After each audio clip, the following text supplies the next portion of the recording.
এই পৃথিবীর বুকে যারা আরামের টাটকা সুখগুলি আরামগুলি যারা বর্জন করে আল্লাহ রাব্বুল আলামিনকে বিশ্বাস করে যারা জীবন পরিচালনা করেছে, আল্লাহ পাক তাদের জন্য জান্নাত রেখেছেন এবং তাদের জন্য বলছেন সাবিকু ইলা মাগফিরাতিম মির রাব্বিকুম ওয়া জান্নাতিন আরদুহা কাআরদিস সামাই ওয়াল আরদ উইদ্দাত লিল্লাযীনা আমানু বিল্লাহি ওয়া রাসূলিহি।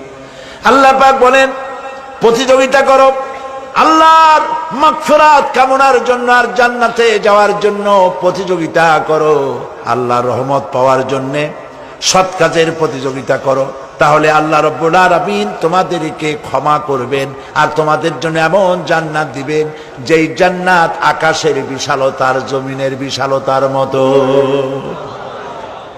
এই বিরাট জান্নাত তোমাদেরকে দিবেন। এই জান্নাত চিরস্থায়ী সুখ এবং শান্তি জায়গা হবে।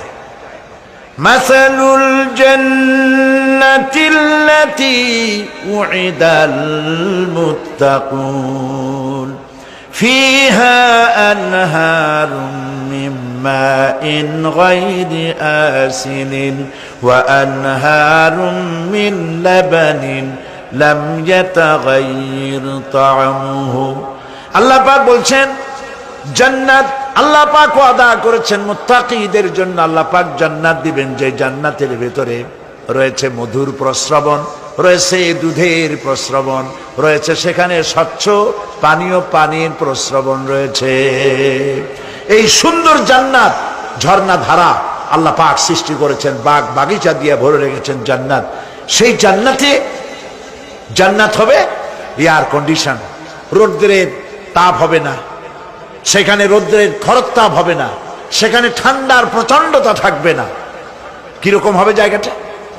আল্লাহ পাক বলছেন মুত্তাকিনা আলাল আরাইকি লা ইয়ারাউনা ফিহা শামসান ওয়ালা জামহারিরা ওয়া দানিয়াতান আলাইহিম যিলালুহা ওয়া যুল্লিলাত কুতুফুহা তাযলিলা। আল্লাহ পাক এমন জান্নাত রেখেছেন, সেই আল্লাহ পাক সেই জান্নাতের ভিতরে জান্নাতীরা ঠেস লাগায়া মুখোমুখি অবস্থায় তারা সেখানে বসবে, আর জান্নাতীদের মনের মধ্যে কোনো দুঃখ থাকবে না, পেরেশানি থাকবে না। পৃথিবীতে মানুষের দুঃখ থাকে, পেরেশানি থাকে, সেখানে কোনো দুঃখ আর পেরেশানি থাকবে না।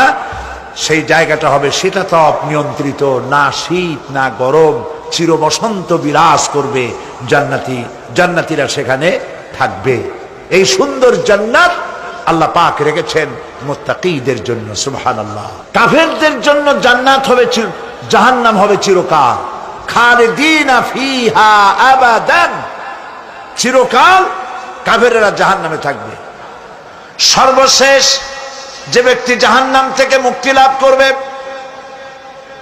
তাকে আল্লাহ পাক বলবেন, ফেরেশতাদেরকে বলবেন, ও আমার ফেরেশতারা, আমার এই বান্দাকে জান্নাত এবং জাহান্নামের মাঝখানে রেখে দাও। জান্নাত এবং জাহান্নামের মাঝখানে লোকটি যখন থাকার জায়গা পাবে সে জান্নাতের দিকে তাকায়া দেখবে আর কাঁদতে থাকবে। আল্লাহ পাক জিজ্ঞেস করবেন, বান্দারে যুগের পর যুগ ধরে জাহান্নামে কেঁদেছ, আমি রব্বুল আলামিন জাহান্নাম মাফ করে দিয়া জান্নাত জাহান্নামের মাঝখানে রেখে দিয়েছি, আযাব থেকে তো বেঁচে গেছো, এখন কান্দো কেন? লোকটি বলবে, রব্বুল আলামিন কান্দি এই কারণে, জাহান্নাম থেকে মাফ করেছো, তোমার শুকরিয়া আদায় করি। জান্নাত তো আমার কপালে নাই, কিসমতে নাই, কিন্তু জান্নাত আমি এখান থেকে দেখতে পাচ্ছি। জান্নাতের সুঘ্রাণ আমার নাকে আসতেছে, কপালে নাই যাওয়ার। আমি কাঁদি এই জন্য, তুমি যদি মেহেরবানি করে আমাকে জান্নাতের দরজার কাছে একটু দাঁড় করায় দিতা, প্রাণ ভরে তোমার জান্নাতের দৃশ্যটা একটু দেখতাম। আল্লাহ পাক তার আরজি পূরণ করবেন, বলবেন যাও, ফেরেশতাদের বলবেন এর জান্নাতের দরজার কাছে দাঁড় করায় দাও। জান্নাতের দরজার কাছে দাঁড়িয়ে লোকটি আবার কান্না শুরু করবে। আল্লাহ পাক প্রশ্ন করবেন, এবার কান্দো কেন? লোকটি বলবে, রব্বুল আলামিন কান্দি এই কারণে জান্নাতের এই দরজায় দাঁড়াইয়া, জান্নাতের অফুরন্ত নেয়ামত কিছুই ভালো করে দেখা যায় না, শুধু অল্প জায়গা দেখি। যদি তুমি আমারে দয়া করে জান্নাতের মাঝখানে দাঁড় করায় দিতা, চতুর্দিকে তাকায়া তাকায়া দেখা কলিজারে ঠান্ডা বানাইতাম। তবে আমি ওয়াদা করি, জান্নাতের কোন নাজ নেয়ামত, কোন ফল আমি খাবো না, ধরবো না, সইব না। একটুখানি মেহেরবানি করে মাঝখানে দাঁড় করাইয়া দাও, জান্নারে ঠান্ডা করি। আল্লাহ রাব্বুল আলামিন ফেরেশতাদের বলবেন, আমার এই বান্দারে জান্নাতের মাঝখানে দাঁড় করাইয়া দে। আল্লাহর নবী বলেন, জান্নাতের মাঝখানে দাঁড়িয়ে লোকটি আগের চাইতে আরো জোরে চিৎকার মেরে কাঁদতে থাকবে। আল্লাহ পাক বলবেন, বান্দারে কি হলো তোর? দরজার কাছে আসতে চাইছিলে, আইনা দিলাম। আবার এবার মাঝখানে আসতে চাইছো, তাও এনে দিয়েছি। আবার কান্দো কেন? লোকটি বলবে, রব্বুল আলামিন, এবার কান্দি এই জন্যে, তুমি যখন দয়া করে একটিবার জান্নাতের মাঝখানে এনে আমাকে দাঁড় করায় দিয়েছো, তুমি রহমান রহিম গফুরুর রহিম, এই জান্নাত থেকে আবার আর বাইর করে দিও না। আল্লাহ রাব্বুল আলামিন বলবেন, ও আমার বান্দারে, আমার এই জান্নাত তোর খুব পছন্দ হয়েছে নাকি?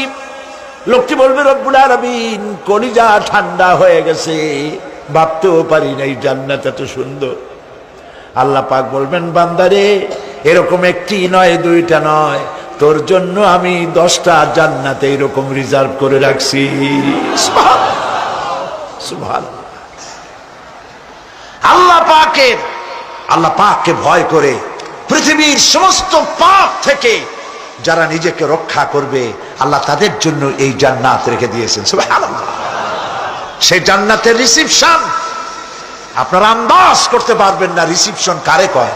কি এর প্রধানমন্ত্রী আর প্রেসিডেন্ট, 4-5টা পুলিশ আর আর্মি এসে একটা ছট করে সেলুট মারলো, বাস শেষ হয়ে গেল, এরকম না। জান্নাতীদেরকে রিসিপশন দেওয়া হবে। জান্নাতীরা যখন আল্লাহর হুকুমে জান্নাতের দিকে যেতে লাগবে, আর যখন জান্নাতের কাছে চলে যাবে, আল্লাহ রাব্বুল আলামিন শোনায় দিচ্ছেন, হাত্তা ইযা জাউহা ফুতিহাত আবওয়াবুহা ওয়া ক্বালা লাহুম খাজানাতুহা সালামুন আলাইকুম তিবতুম ফাদখুলুহা খালিদিন। সুবহানাল্লাহ। জান্নাতীরা যখন জান্নাতে প্রবেশ করার দরজার মুখোমুখি হবে, দ্বার রক্ষীগণ তখন বলবে, সালামুন আলাইকুম, আল্লাহর শান্তি তোমাদের উপরে বর্ষিত হোক। সুবহানাল্লাহ। দুনিয়ার টাটকা টাটকা সুখগুলি 2 পা দিয়ে ঠেলে দিয়েছো, টাটকা সুখগুলি গ্রহণ করো নাই, হারাম খাও নাই, আল্লাহর দ্বীন কায়েমের জন্য রক্ত দিয়েছো, জীবন দিয়েছো, কষ্ট করেছো, আল্লাহকে ভয় করেছো। আমাদের সালাম গ্রহণ করো, জান্নাতের মধ্যে ঢুকে যাও চিরকালের জন্য। সুবহানাল্লাহ। আর বাইরে হওয়া লাগবে না, চিরকাল এই জান্নাতের মধ্যে তোমরা বসবাস করতে পারবে, আল্লাহ রাব্বুল আলামিনের ফেরেশতারা বলে দিবেন। জান্নাতের মধ্যে আল্লাহ পাক হুরদের সঙ্গে জান্নাতীদের বিয়ের ব্যবস্থা করে দিবেন। কোরআনে কারিমে আল্লাহ পাক বলেন, মুত্তাকিইনা আলা সুরুরিম মাসফুফাতিন ওয়া যাওয়াজনাহুম বিহুরিন ঈন। সামনাসামনি ভাবে সাজানো সারি সারি আসন সমূহের উপর তারা ঠেস লাগায় বসে থাকবে, আর আল্লাহ রাব্বুল আলামিন হুরদের সাথে জান্নাতীদের বিয়ের ব্যবস্থা করে দিবেন। যেসব হুরের সঙ্গে বিয়ে হবে তাদের আল্লাহ পাক বিবরণ দিচ্ছেন কি রকম হবে তারা। লাম ইয়াতমিসহুন্না ইনসুন ওয়ালা জান, এর পূর্বে জিন এবং ইনসান এদেরকে কেউ স্পর্শ করে নাই। কি রকম তারা? কান্নাহুন্নাল ইয়াকুতু ওয়াল মারজান, যেমন ঝিনুকের ভিতরে মণিমুক্তা থাকে, এইভাবে আল্লাহ পাক তাদেরকে পবিত্র করে রেখে দিয়েছেন। আমার প্রিয় ভাইয়েরা, আল্লাহ রাব্বুল